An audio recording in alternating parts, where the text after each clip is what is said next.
Good evening, everyone. Welcome to the class. Today we'll do gametogenesis. Right? If you see around you, you'll find animals of varying size. हमारे चारों तरफ small animals भी हैं, large animals भी हैं. What ever the case में B, सभी animals का ओरिजिन जो है एक सिंगल सेल से होता है, जिसको हम कहते हैं जाइगोट. ठीक है. This zygote is like any other normal cell, जिसमें कि सेल मेम्ब्रेन है, न्यूक्लियस है और बहुत सारे सेल ऑर्गेनल्स है जो अपना फंक्शन परफॉर्म करते हैं. बट ये जो सेल है, ये जाइगोट जो है, वो कैसे डिफर करता है from other sales, that these this zygote is highly mitotic. ये सेल डिवाइड रीडिवाइड हो के पूरी बॉडी को बनाता है या पूरी बॉडी के सेल्स को बनाता है. Right. Now if you see कि हमारी बॉडी में दो तरह के सेल्स होते हैं. एक तो होता है सोमैटिक सेल्स, दूसरे होते हैं जर्म सेल्स. सोमैटिक सेल्स तो जो हमारी नॉर्मल, जो आपने देखा हमारी बॉडी में बहुत सारे टिश्यूज़ हैं, ऑर्गन्स हैं, सिस्टम्स, ऑर्गन सिस्टम्स हैं. ये सब किसके बने हुए हैं? ये सोमैटिक सेल्स के बने हुए हैं. और ये सेल्स, ये जब सेल्स हैं, ये सारे सेल्स डिप्लॉयड हैं. ठीक है. और इन सोमैटिक सेल्स का काम क्या है? ये सोमैटिक सेल्स जो हैं, what they do is they form various systems. ये डाइजेस्टिव सिस्टम बनाते हैं, और ऑर्गन सिस्टम है ना, यानी कि बहुत सारे सिस्टम्स बनाते हैं. Excretory system, nervous system, skeletal system, reproductive system, you name it, all the systems are made up of somatic cells. right. और इन systems का function क्या है? फर्स्ट फंक्शन तो है सर्वाइवल ऑफ द एनिमल, ताकि वो एनिमल सर्वाइव कर सके, जिंदा रह सके और अपनी लाइफ पूरी जी सके. दूसरा मेन फंक्शन जो है इन सिस्टम्स का क्या है? That they give necessary facility. For whom? Necessary facility for the development of germ cells. Right. ये इसका बहुत इंपॉर्टेंट फंक्शन है. Now we come to the next type of cell, that is germ cell. Germ cells की formation जो है, मैं बताती हूँ कि बॉडी में, जब जैसे मैंने बताया कि सबसे पहला इवेंट क्या है बॉडी में, जो है फॉर्मेशन ऑफ जाइगोट होती है. राइट. तो बॉडी में जाइगोट से भी पहले अगर किसी फॉर्मेशन होती है, वो होती है जर्म सेल्स की फॉर्मेशन. क्या होता है कि देखो, ये जैसे ओवम है, ये इसका ओवम का लार्ज न्यूक्लियस है. अभी ये वो है फीमेल गैमेट है.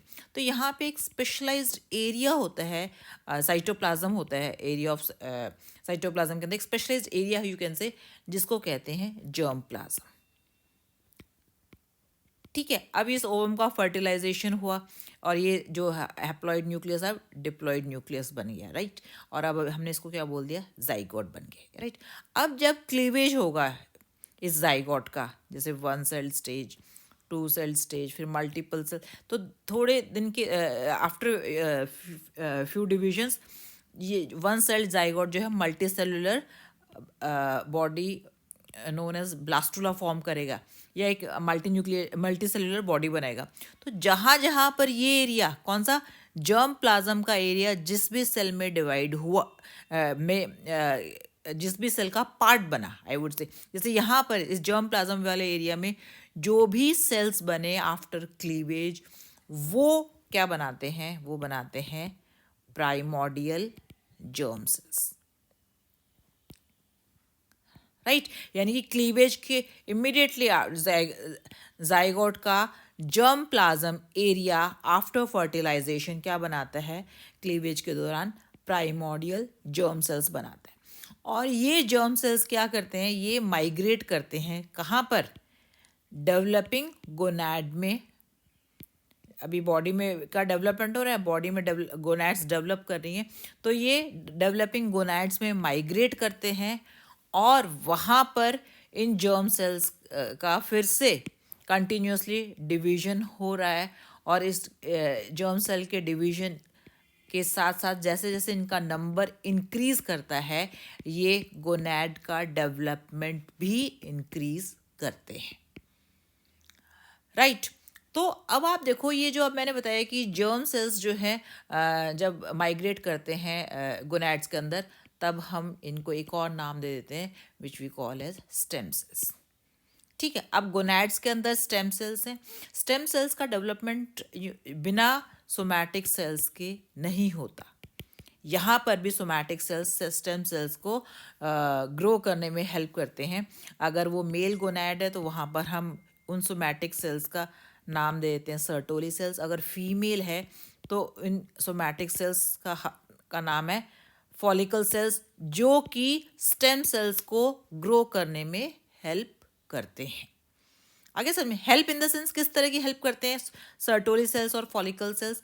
They protect the germ cells or stem cells, they provide nourishment to the growing germ cells, right? तो इस तरह से ये जो है स्टेम सेल्स बाद में अगर मेल है तो ये स्टेम सेल जाके मेल गैमेट बनाएगा जिसको हम कहते हैं स्पर्मेटोजोआ, और फीमेल है तो ये गैमेट बनाएगा ओवम या ओवा, राइट? अब जो है गोनैड्स में ये प्रोसेस हो रहा है, तो गोनैड्स को we can call them as primary sex organs, क्योंकि यहाँ पर और गोनैड्स जो है दो तरह की, मेल में इनको टेस्टिस बोलते हैं और फीमेल्स में इनको ओवरीज बोलते हैं। ठीक है, तो दोनों पेयर्ड होते हैं। ठीक है, यहाँ पर यानी कि टेस्टिस और ओवरी के अंदर जो प्राइमोर्डियल जर्म सेल्स है वो डिफ्रेंशिएट होके हैप्लॉइड गैमेट बनाते हैं। टेस्टिस बनाती हैं स्पर्मेटोजोआ और ओवरीज बनाती हैं ओवम, या ओवम इज सिंगुलर, ओवा इज प्लूरल, करेक्ट? तो अब आप ये देखो कि गोनैड्स में ऐसा क्या होता है कि जो जर्म सेल है जिसको हमने स्टेम, एक ही चीज़ होती है वैसे तो, स्टेम सेल का नाम दे दिया है, जो कि अभी डिप्लॉयड है, 2n होते हैं, दे अभी ये अनडिफ्रेंशिएटेड है ना, simple they are like any other cell with nucleus and cell membrane, they undergo a change, they undergo various processes to form gametes, right? तो ये प्रोसेस जिसमें एक सेल जो कि अनडिफ्रेंशिएटेड था, डिप्लॉयड था, ये जब डिफ्रेंशिएट कर जाता है किसमें, स्पर्मेटोजोआ में या ओवम में, और अब वो हैप्लॉइड हो गया है, इस पूरे प्रोसेस को बोलते हैं गैमेटोजेनेसिस। तो हम गैमेटोजेनेसिस को क्या डिफाइन करेंगे? It is the process of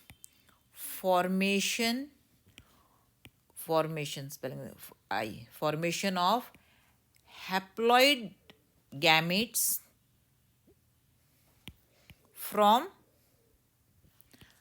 undifferentiated diploid germ cells, right? इसको बोलते हैं गैमेटोजेनेसिस, करेक्ट? नाउ तुम्हें पता है कि गैमेट्स जो हैं वो दो तरह के होते हैं, तो जो फॉर्मेशन ऑफ स्पर्म होती है उसे हम स्पर्मेटोजेनेसिस बोलेंगे, और इसी तरह जब ओवा की फॉर्मेशन होती है तो हम उसे oogenesis बोलेंगे, राइट? पर दोनों ही प्रोसेस आते किसमें, गैमेटोजेनेसिस में आते हैं, इंक्लूड करे जाते हैं, राइट? अब जो है अगर हम देखें जो बेसिक नेचर है, चाहे वो स्पर्मेटोजेनेसिस है चाहे वो oogenesis है, वो हम इंडिविजुअली अलग से करेंगे। This undergo 3 phases। First phase को बोलते हैं प्रोलिफरेटिव फेज। प्रोलिफरेटिव फेज में क्या होता है कि जो स्टेम सेल्स है, अगर वो ओवरी है तो उसमें स्टेम सेल को oogonia बोलेंगे, अगर वो टेस्टिस है तो वहाँ पे स्टेम सेल्स को बोलेंगे स्पर्मेटोगोनिया। ठीक है, ये जो है स्टेम सेल्स हैं, they increase in number and they divide and rise by mitosis. ठीक है, और ये जो सेल्स हैं इस तरह से इनकी पॉपुलेशन जो है वो इंक्रीज होती है, किसकी, स्टेम सेल्स की, फ्रॉम oogonia एंड स्पर्मेटोगोनिया। ठीक है, next phase is growth phase. अब ग्रोथ फेज में क्या होगा, as the name indicates, now size of the cell or stem cell would increase. जैसे उनका साइटोप्लाज्म कंटेंट बहुत बढ़ जाएगा. ओवम में जो है जो फूड मटेरियल है उसका स्टोरेज बढ़ जाता है. तो इस फेज में जबकि गोनिया सेल्स या स्टेम सेल्स का साइज एनलार्ज हो जाता है, उनका साइज, उसको बोलते हैं ग्रोथ फेज. तो इसमें हम जो as a result of which अब स्टेम सेल किस में कन्वर्ट हो गया by increasing in size, gametocytes में कन्वर्ट हो गया. अगर वो है मेल है तो उसको हम स्पर्मेटोसाइट बोलेंगे, और फीमेल में या उसमें ओवरी में उसे oocytes बोलेंगे. ठीक है, यानी कि अब oogonia और स्पर्मेटोगोनिया किस में कन्वर्ट हो गया, स्पर्मेटोसाइट एंड oocyte में कन्वर्ट हो गया. Now comes the third stage, that is maturation phase. Maturation phase में क्या होता है कि गैमेटोसाइट्स, अब तक ये गैमेटोसाइट्स क्या था, डिप्लॉइड था. मैच्योरेशन फेज में मियोसिस होता है, और as a result of meiosis now the diploid cell और diploid gametocytes gets converted into haploid gamete. ठीक है, और ये जो है it is not a simple process. इसमें बहुत सारे स्ट्रक्चरल एंड फंक्शनल चेंजेस आते हैं जिससे कि गैमेटोसाइट जो है वो गैमीट में कन्वर्ट हो जाता है. और ये गैमेट जो है डिफ्रेंशिएटेड होता है. मेल में ये हाईली मोटाइल होता है जिसको हम स्पर्म कहते हैं. फीमेल में जो ये मतलब it is not motile but it is larger in size with lot of stored food material in it, and it forms ovum.